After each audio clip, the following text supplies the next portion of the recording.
سلام و صبح خیر خدمت همه عزیزا کسایی که از طریق چینل انگلیش کلاس با ما هستین. عزیزا این بازم یک صبح پر از سعادت و خوشی آرزو دارم بر همه شما. بازم به خدمت شما هستم از طریق چینل انگلیش کلاس.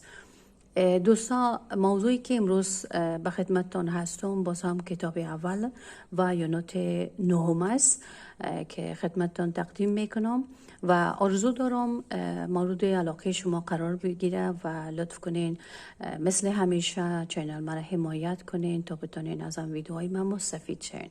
خب میریم از به طرف کلاس خود آغاز میکنیم. Against. To be against something is to be touching it or opposed to it. Against معنایش است در برابر یا به ضد یا به علیه. To be against something is to be touching یعنی لمس کردن. To be touching it or opposed to it یا برخلاف چیزه. خب مخالف یا چیزه یعنی لمس کردن یا مخالف به آن ایره میگن against. To be against something is to be touching it or opposed to it. They both leaned against the wall. They both leaned against the wall. یعنی هر دو به دیوار تکیه داده بودن. They both leaned against the wall. Beach. The beach is a sandy or rocky place by the ocean. Beach ساحل منامیتا. The beach is sandy یعنی چی؟ جاه یا مکان ریگی اور یا rocky سنگی است. Place by the ocean یعنی جایی که در کنار اقیانوس است. The beach is a sandy ریگی or rocky سنگی place مکان میگن by the ocean یعنی کنار اقیانوس است. The beach is sandy or rocky place by the ocean. یعنی ساحل مکان ریگی یا سنگی است که در کنار اقیانوس قرار دارد. The little girl built a sandcastle on the beach. The little girl built a sandcastle on the beach. یعنی دخترک کوچه یک قصر یا یک قصر ریگی در ساحل ساخت. Damage. To damage something is to break it. Damage, it means آسیب رساندن معنا میده به چیزی که آسیب رسانده شوه یا خساره شوه. To damage something is to break it. یعنی چی؟ آسیب رساندن به چیزی به معنای شکستن آن می باشه. Damage آسیب و break شکستن معنا میده. The car was damaged in the accident. The car was damaged in the accident. یعنی چی شد؟ در تصادف موتر آسیب دید. The car was damaged in the accident.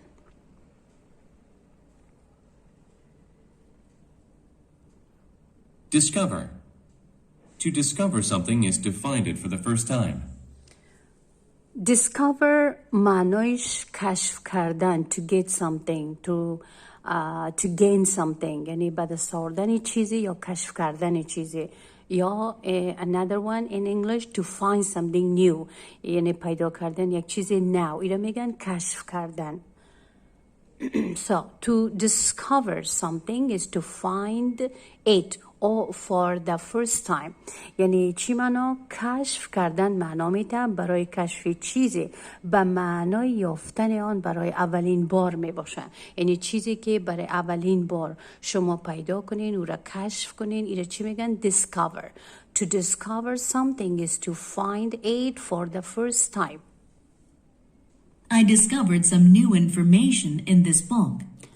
I discovered یعنی من کشف کردم some new information in this book یعنی من اطلاعات جدید یا معلومات جدید از این کتاب چی کردم؟ کشف کردم.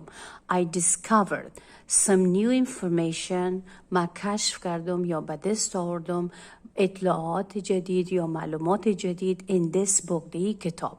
To discover something is to find it for the first time. I discovered some new information in this book. Emotion. An emotion is how you feel. Emotion, it means excited. یعنی چی معنا میده؟ احساس معنا میده. An emotion is how you feel. یعنی احساس چیزی هست، یک عاطفه است که شما احساس میکنین. An emotion is how you feel. feel احساس کردن. یعنی emotion هم خودش چیه؟ احساس کردن. Anger is a common emotion that we all feel. Anger is a common emotion that we all feel.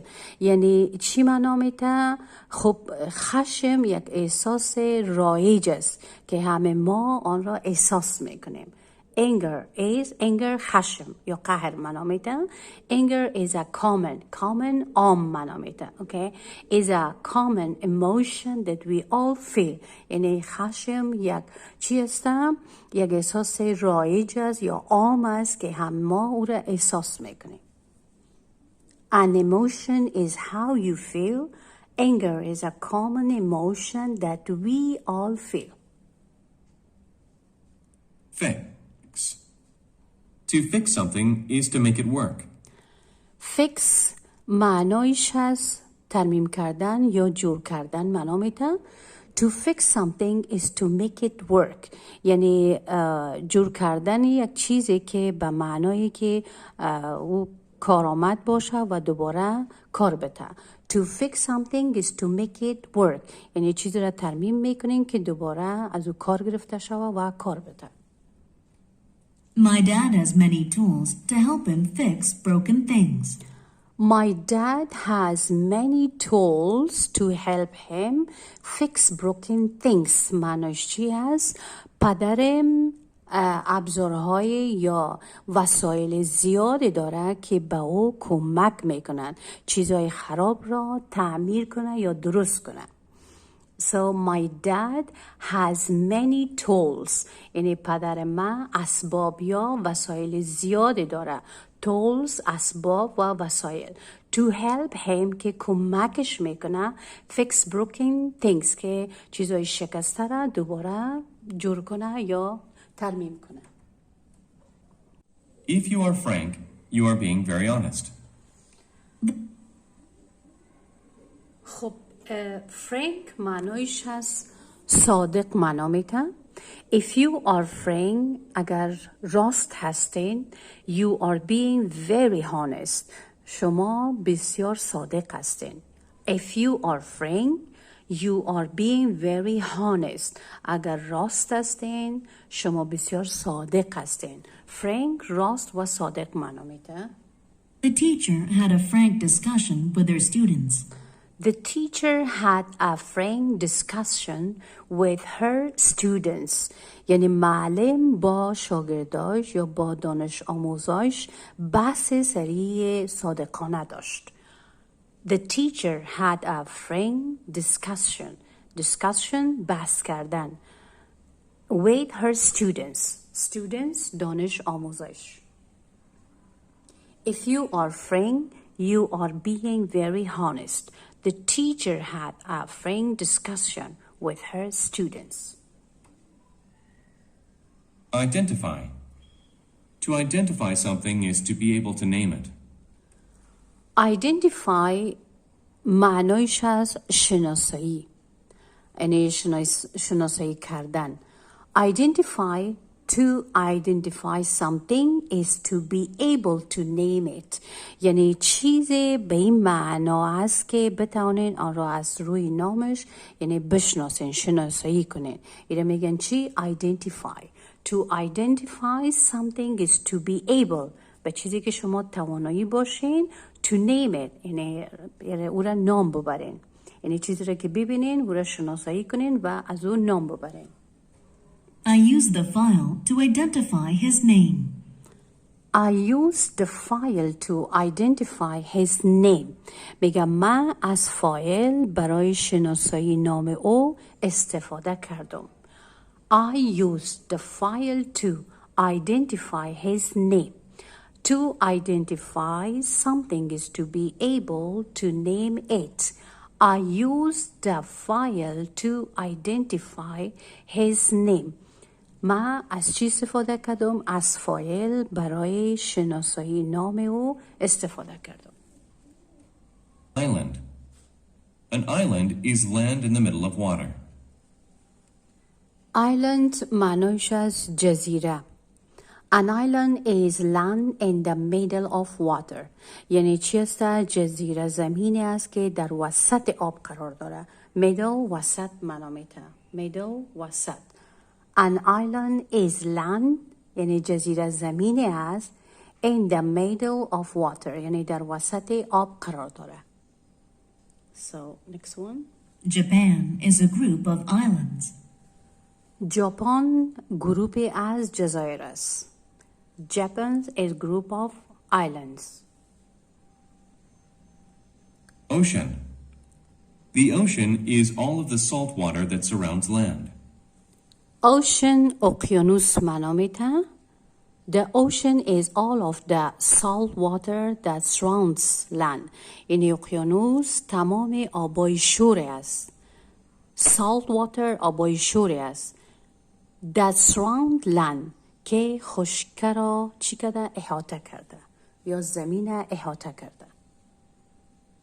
The ocean is all of the salt water that surrounds land. Surround احاطه کردن معنا میده. محاصره کردن، احاطه کردن. Salt water یعنی چی؟ آبای شور.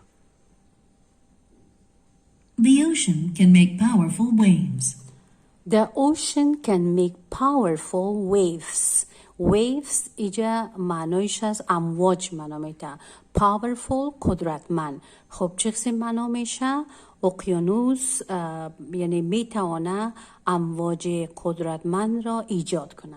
The ocean can make یعنی اقیانوس میتونه make powerful waves میتونه که چی کنه؟ امواج قدرتمند ایجاد کنه. So ocean is all of the salt water that surrounds land. The ocean can make powerful waves. Perhaps. Perhaps is used when you say that something could happen. خب ازم perhaps معنیش از شاید. Perhaps شاید. Perhaps is used when you say that something could happen. وقتی شما میگوین که ممکن است اتفاقی بیفته، در این وقت شما این رو میتونین استفاده کنین. Perhaps is used when you say that something could happen. یعنی چیزی بتونه اتفاقی بیفته، اینجا میگین شاید. Perhaps. Perhaps I will eat an apple for lunch.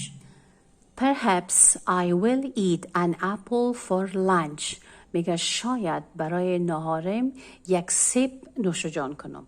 Perhaps I will eat an apple for lunch. Perhaps is used when you say that something could happen. Perhaps I will eat an apple for lunch. Pleasant. If something is pleasant, you enjoy it. Pleasant معنیش ازایم از خوشایند. چیزی که خوشایند باشه و مورد نظرتان باشه ایره میگن چی؟ Pleasant. If something is pleasant, you enjoy it. یعنی چیزی که خوشایند باشه از او شما لذت میبرین. You enjoy it یعنی enjoy شما لذت میبرین. The character had a pleasant look on its face. The character had a pleasant look on its face. یعنی چی معنا؟ میگه شخصیت ظاهری خوشایندی در چهره داشت. یعنی او خانم شخصیت ظاهری خوشایندی در چهره خودش داشت. فیس چهره معنا میده و به قسم فعل روبرو شدن هم معنا میده. کرکتر شخصیت. کرکتر شخصیت. So next one. Prevent. To prevent something is to stop it from happening. prevent معنایش از جلوگیری. prevent جلوگیری. To prevent something is to stop it from happening. یعنی جلوگیری از چیزی به معنای جلوگیری از وقوع آن. یعنی وقتی که پیش از اینکه چیزی اتفاق بیفته شما او را مانعش میشین. اینا میگن چی؟ prevent. To prevent something is to stop it from happening. یعنی جلوگیری کردن یا مانع شدن از چیزی به معنای جلوگیری یا مانع از وقوع آن. The handcuffs prevented me from moving my hands. Okay. The handcuffs prevented me from moving my hands. یعنی چی؟ میگه دستبندها. ببینین اینمی خود handcuff معنیش چی است؟ دستبندها یا ولچک ها که دستش هست. میگه از حرکت دادن دستهایم چی شده؟ جلوگیری کردن. یعنی می دستبندا یا ولچکایی که در دستش هست مانع حرکت دادن دستایش هست. Next one. To prevent something is to stop it from happening. The handcuff prevent me from moving my hands. Rock. A rock is a hard thing in the dirt. A rock is a hard thing in the dirt. یعنی سنگ چیز سخت در خاک است. dirt ایجا خاک معنا میده و یا چیزی که کثیف باشه اینا میگن چی؟ dirt. خب خود راک سنگ معنا میده یعنی تخت سنگای کلان. rock. A rock is a hard thing. یعنی چی است؟ سنگ چیز سختی در کجا هست؟ in the dirt. در خاک. I stacked rocks on top of one another. I stacked rocks on top of one another. یعنی چی؟ سنگا را روی هم چیدم. I stacked rocks on top of one another. یعنی سنگا را روی هم یا سر به سر به هم چی کردیم؟ چیندیم. To save something is to keep it from being hurt. Save ایجا فعل است معنایش از ذخیره.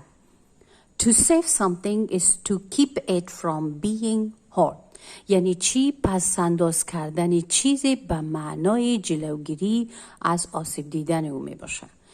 To save something. To save something is to keep it from being hurt. یعنی چی؟ یعنی به این معنا ذخیره پس انداز کردنی است به معنای جلوگیری یا مانع از آسیب دیدن آن می باشه. I want to help save the world. I want to help save the world. یعنی چی میگه؟ میگه میتونم به نجات جهان کمک کنم. یعنی جهان کمک کنم که سیف باشه. I want to help save the world. world اینجا جهان معنا میده and help کمک کردن. To save something is to keep it from being hurt. I want to help save the world. Step. To step is to walk. Step معنایش هست قدم زدن. To step is to walk. یعنی step معنایش هست قدم زدن. Be careful where you step. Be careful where you step. یعنی جایی که قدم بر می‌داری متوجه باش. Be careful where you step. Still is used when you say that a situation keeps going on. Still اجزای معنایش از هنوز معنا میده. Still is used when you say that a situation keeps going on. یک وضعیتی که در حالت جاری باشه ادامه داشته باشه در این حالت شما چی استفاده میکنین؟ کلمه still استفاده میکنین. Still is used when you say that a situation keeps going on. یعنی هنوز کلمه هست که زمانی که یک وضعیت ادامه داشته باشه شما ایره چی میکنین؟ استفاده میکنین. keeps going on یعنی ادامه داشته باشه. خود کلمه situation وضعیت معنا میده. They are still waiting in line to get tickets. آنها هنوز منتظر هستند یا در قطار منتظر هستند، منتظر گرفتن تیکتشان. They are still waiting in line to get tickets. Taste. A taste is the flavor something makes in your mouth. Taste مزه یا طعم معنا میده. A taste is the flavor something makes in your mouth. یعنی چیست مزه یا طعم یک چیزی را که شما توسط دهانتان میچشین، ایره میگن چی؟ flavor یا taste. The taste of the fruit was sweet. The taste of the fruit was sweet. یعنی مزه یا طعم میوه چی بود؟ خوشمزه یا شیرین بود. sweet جا شیرین معنا میده. To throw something is to use your hand to make it go through the air. خب از این معنای throw یعنی پرتاب کردن معنا میده. To throw something is to use your hand to make it go through the air. یعنی معنایش چیست؟ چیزی را که توسط دستتان در هوا پرتاب میکنین، ایره چی میگن؟ ایره میگن که throw یعنی پرتاب کردن و یا انداختن چیزی توسط دستتان به طرف هوا، ایره میگن پرتاب کردن یا throw. The pitcher can throw the baseball very fast. خب معنای جمله قسمی است که پیچر یا مو کسی که در قسمت دهن یا پیش گل می باشه که به نام گل کیپر یاد میشه، ایره میگن پیچر. یه میگه چی میشه؟ میتونه که خیلی سریع توپ امی باسکتبال پرتاب کنه، یعنی بسیار زود، یعنی بسیار تیز میتونه که توپ چی کنه؟ پرتاب کنه. A wave is a line of water that moves higher than the rest of the water. Wave معنایش از موج معنا میده. A wave is a line of water that moves higher than the rest of the water. یعنی چیست؟ موج خطی از آب است که بالاتر از بقیه آبا حرکت میکنه. اینجا higher بالاتر یا بلندتر معنا میده. And the rest of the water یعنی بقیه از بقیه آبها یا از دیگه آبها کرده چی می باشه؟ بلندتر حرکت داره، ایره میگن موج. The water was filled with large blue waves. The water was filled اینجا پر شدن معنا میده. The water was filled with large blue waves. یعنی چی است؟ آب پر از امواج آبی بزرگ بود. یعنی به رنگ آبی، رنگ امواج یا موج رنگش آبی بود و پر شده بود دریا از می امواج آبی بزرگ. Again, a wave is a line of water that moves higher than the rest of the water. Higher بلندتر، rest بقیه معنا میده. The water was filled اینجا پر شدن with large blue یعنی بلو رنگ آبی معنا میده. large blue یعنی چیست؟ امواج آبی بزرگ. large blue waves. خب عزیزان، این بود درس امروز شما از یونت 9 و کتاب اول شما. امیدوار هستم که مورد علاقهتان قرار گرفته باشه و نظری داشتین، سوالی داشتین، میتونین درباره یونت 9 با ما شیر کنین در کامنت و فراموش نکنین مثل همیشه لطف کنین چینل را حمایت کنین. خب عزیزان، تا برنامه بعدی و درس بعدی شما را به خداوند یکتا میسپارم. روز همه شما خوش. خدا نگهدار.